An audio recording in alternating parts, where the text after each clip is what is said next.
မင်္ဂလာပါ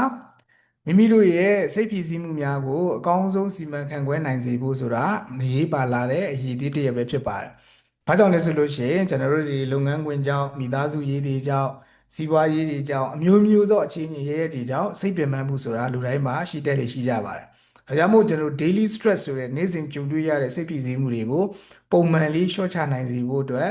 တည်နာလည်ထားတဲ့အရေးတွေးတွေရှိဖို့အရေးကြီးပါတယ်။ဒါကြောင့်မို့လို့ကျွန်တော်တို့ကိုယ့်ရဲ့စိတ်ဖြည့်ဆည်းမှုတွေအကောင်းဆုံးစီမံခန့်ခွဲပြီးတော့ငြိမ်းချမ်းပျော်ရွှင်တဲ့ဘဝတစ်ခုကိုရေရှည်တည်ဆောက်စေလိုတဲ့ညီကိုမောင်နှမတွေအတွက်သင်တန်းတစ်ခုဖွင့်လှစ်ပေးထားပါတယ်။ဒါကတော့ stress management ဆိုတဲ့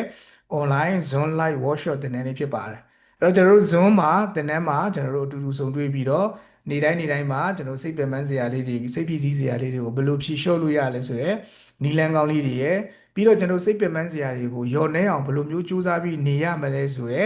ကျွန်တော်တို့ဘဝအသိဉာဏ်လေးတွေကိုလည်းပဲသင်ကြားလေ့ကျင့်ပေးမှာဖြစ်ပါတယ်အဲ့တော့ဒါကြောင့်မို့ကျွန်တော်တို့အခုစိတ်ဖြည့်ဆည်းမှုတွေကိုစီမံခန့်ခွဲပြီးတော့အကောင်းဆုံးသောဘဝအရည်အသွေးကိုတည်ဆောက်လိုတဲ့သူတွေအတွက်လာမဲ့ကျွန်တော်တို့မေလ6ရက်နေ့မှာ stress management 7 day ပေါ့နော်9ရက်တာသင်တန်းလေးရှိပါတယ်အဲ့တော့သင်တန်းလေးရဲ့အသေးစိတ်ကို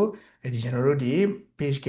messenger ကနေစုံစမ်းလို့ရသလိုကျွန်တော်တို့ဒီ comment မှာလည်းပဲသင်တန်းလေးအကြောင်းကို